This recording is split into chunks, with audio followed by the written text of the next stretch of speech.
Welcome to the Captain's Log with me, Captain Christina Zamora from blogtrack.net. The Captain's Log is a podcast where I document my day and style it like a Star Trek episode. If you enjoyed the podcast, check out blogtrack.net where I have pictures, stories, and more. Hope you like this subspace transmission. I always aspired to be in the captain's chair as a cadet, but now that I'm here, I sometimes question the zeal which led me to the chair. The burden of command weighs heavily on me today, as I consider a number of options before me. No longer do my decisions only affect me, but have ramifications for the entire crew. How I allocate our time and finite resources is something I frequently grapple with. I have my own wants and needs, but need to temper that with the desires and necessities of the crew. The latest decision I have to make is with regards to attending the Las Vegas Star Trek convention. Over the course of the last year, I have really dedicated a lot of time and energy to track them. Usually, I engage with other Trekkies via social media and within the video game Star Trek timelines. Plus, I've gone out my way to create this blog as a means to connect even more and as a form of self expression. Finally, the plague sweeping the galaxy has shown signs of breaking, and people are looking to meet up at the convention. I see several opportunities to connect and possibly even do some advertising near the convention. Yet, as much as this is something I want, is this the best use of our time and resources? The whole trip is quite a financial undertaking.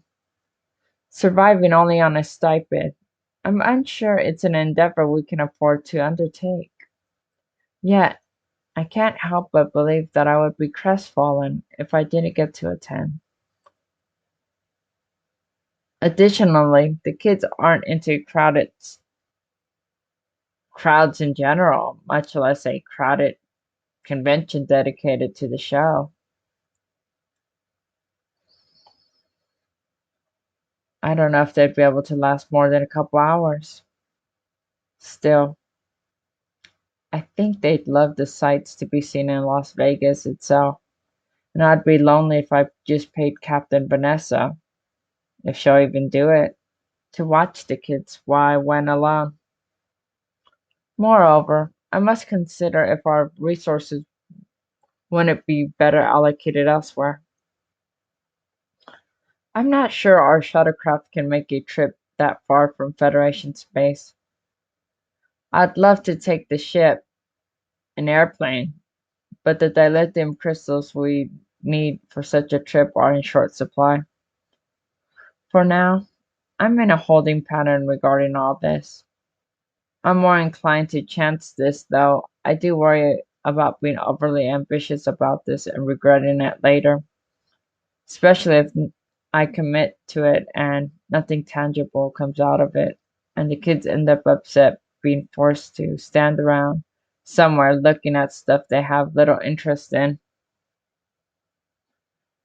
On a different note, I continue to feel quite lonely. I don't feel a close kinship with anyone. Eric, recently promoted to captain, is the closest I have to a regular person I converse with. He has professed his allegiance to me on a number of occasions, though he is located far away, and I'm unsure he'd mesh well with my crew. The captain has noted on several occasions that he didn't want to lead another crew, date someone with kids.